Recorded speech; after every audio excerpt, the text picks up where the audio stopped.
Yo, what's up guys? Welcome back to the channel. I wanted to give you a few updates on my stock portfolio because I've made a few different changes since my last update and I wanted to just make a whole new video about it. As well as I got some news to share, like Meta is now including unskippable ads, and I have a screenshot of what that looks like. It's pretty crazy, and I actually own some Meta stocks, so we'll have some news I want to go over, and I have a few stocks on my watch list that I think you guys will really like, and if I had some new capital to deploy, I would literally be buying these stocks right now. So hope you guys will hit the like button and stick with me today. I'm going to try and do no edits on the entire video. So let's just see how this goes. I'm trying to do a new format just to see how it goes. It's 11 o'clock at night. I felt motivated to make a video and share my entire stock portfolio updates. So one of you guys actually used my Robinhood affiliate code and got me $5 of free Amazon stock. So whoever did that, I really appreciate that. Actually, Robinhood really pranks you. Whenever you invite someone, they advertise it like, oh, get up to $1,500 of stock when you invite someone.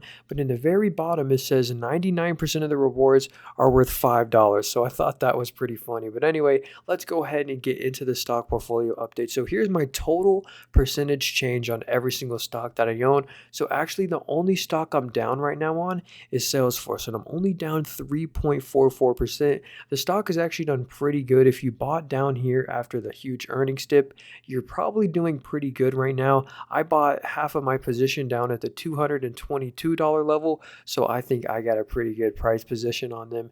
And today, I'm only down 3.44%, and this one is now 17% of the Robinhood portfolio. But yeah, we're also going over my MooMoo portfolio, but check this out. This is what I think you guys will really appreciate. This combines both of the portfolios and shows you how diversified I am. So I'm actually 12% of my entire portfolio is in Salesforce, and then 8% is in Realty Income, and I can actually show you all that. This is a pretty cool app.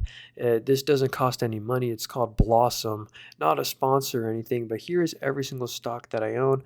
I should do it by the total value. So the very top stock is how much I have the most of, and at the very bottom down here is how much I have the least of. So I got DocuSign, Bill, Perion. So those are my only three stocks that don't pay a dividend. So 90% of my portfolio does pay a dividend. Even though most of the dividend yields are really small, 90% of my portfolio does pay a dividend. But let's actually check out my MooMoo portfolio, how it's doing. Our total position profit and loss is plus $295, so basically $300, which is pretty cool. But check this out. Here's how we did today. A lot of our stocks were basically down on the day, but here we go. We have $2,100 in Powell. It's been our largest holding. Oh yeah, whenever I click on a stock on this portfolio, you can see exactly where I bought it at. I want to be 100% transparent with you guys, and you can see my largest losers down here, like Perion Network. I've been dollar cost averaging into them.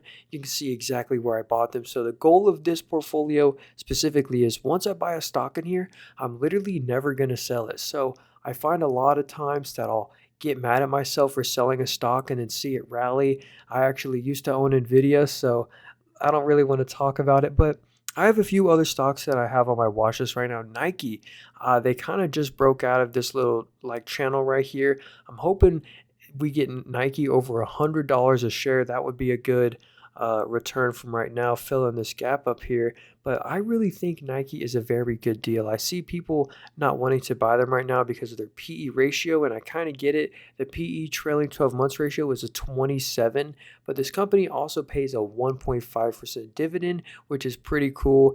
And let's actually switch back over here to the Robinhood portfolio. So we were talking about Salesforce. Oh yeah, so Meta, on the news of them doing the unskippable ads. This is the after hours. They announced it at 4:35 p.m. Basically, they went from $477 all the way down to $473. Again, literally not that big of a deal, but they're slightly recovering now. So I actually think the unskippable ads is going to be a very good thing for the company.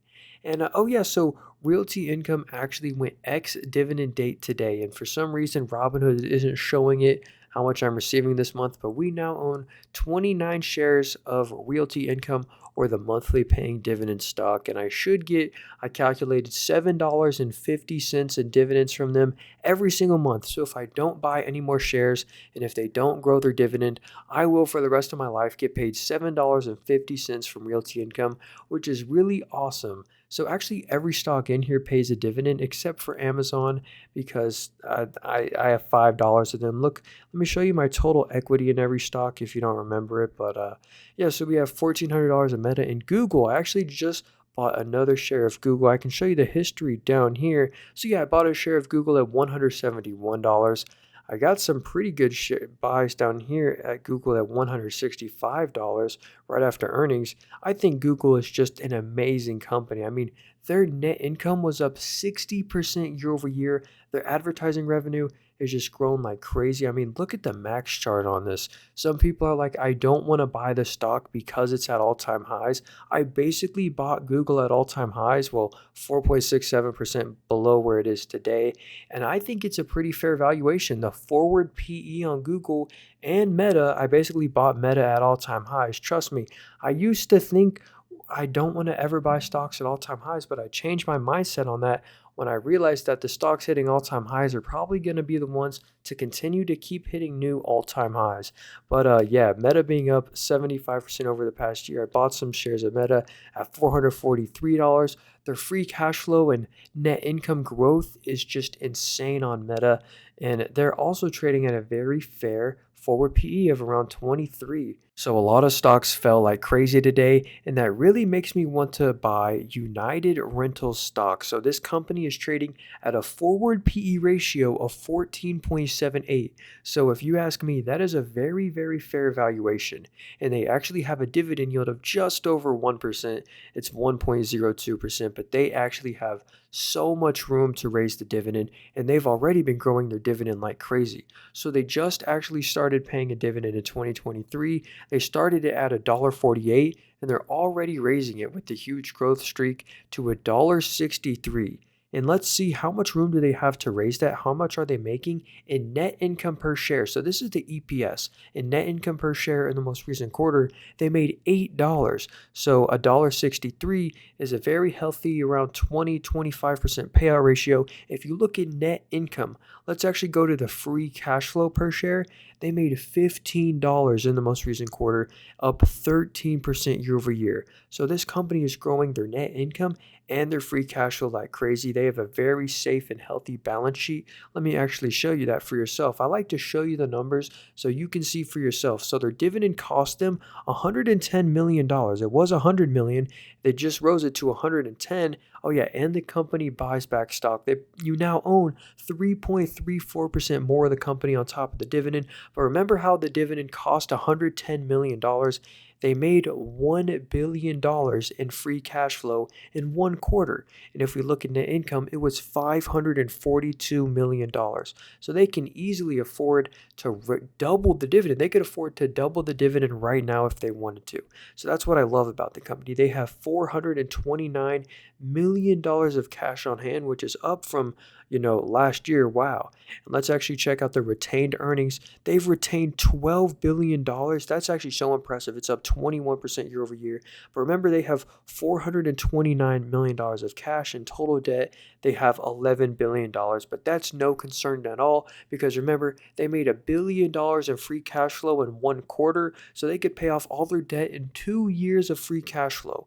So that's why I'm saying this company is so financially stable, and they're buying back a ton of their own stock, even though the stock is basically at all-time highs. They bought back $415 million in one quarter. Remember, they're paying in dividends $110 million. So they're spending 4x the money on stock buybacks. So this is a company I'm really starting to like because the valuation of 14.78 is very fair in my opinion. Let me know what your thoughts on that one are in the comments. And another stock I really, really like. So this company actually does not pay a dividend, and they actually just got added into the S&P 500.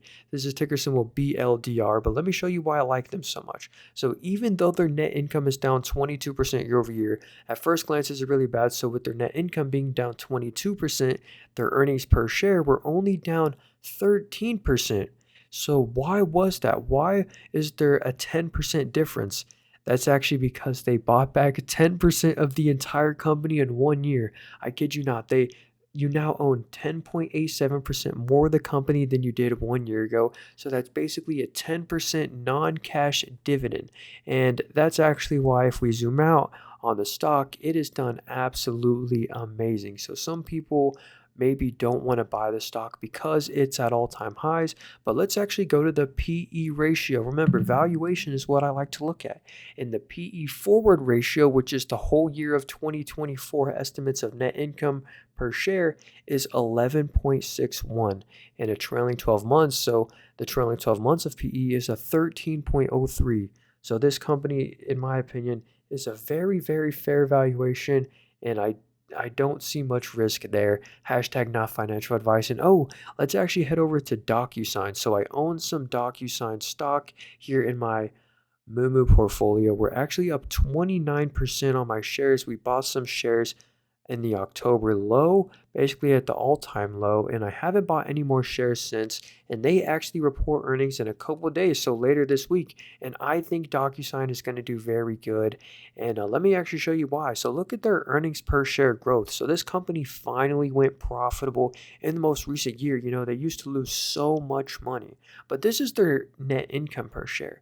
I of course like to look at my favorite metric, the free cash flow per share. It was up 95% in 1 year. That is so impressive. So DocuSign is growing their earnings like crazy. Look at their balance sheet. Their assets to liabilities ratio, which is the little gold number there, went from 79% to 61%. Now, most people look at the two most recent quarters and they're like, wow, their assets went down. This company sucks. Their assets went down from 3.3 billion to 3 billion. What happened? Well, it's actually because they just paid off a ton of liabilities with their assets. And I'll actually show you that. So this company is now completely debt free. 1 quarter ago, they had $700 million of debt. They actually just paid that off. And after paying off all that debt, they still have $797 million of cash. And guess what? And with that same amount of cash, it made them $19.81 million of free cash flow and interest. So this cash is making them cash because they're putting their money in these 1 to 3 week treasuries and the money market funds, and it's all liquid. So this is a company that I really like, completely debt free, and the PE ratio, the forward PE ratio, was a 16.51.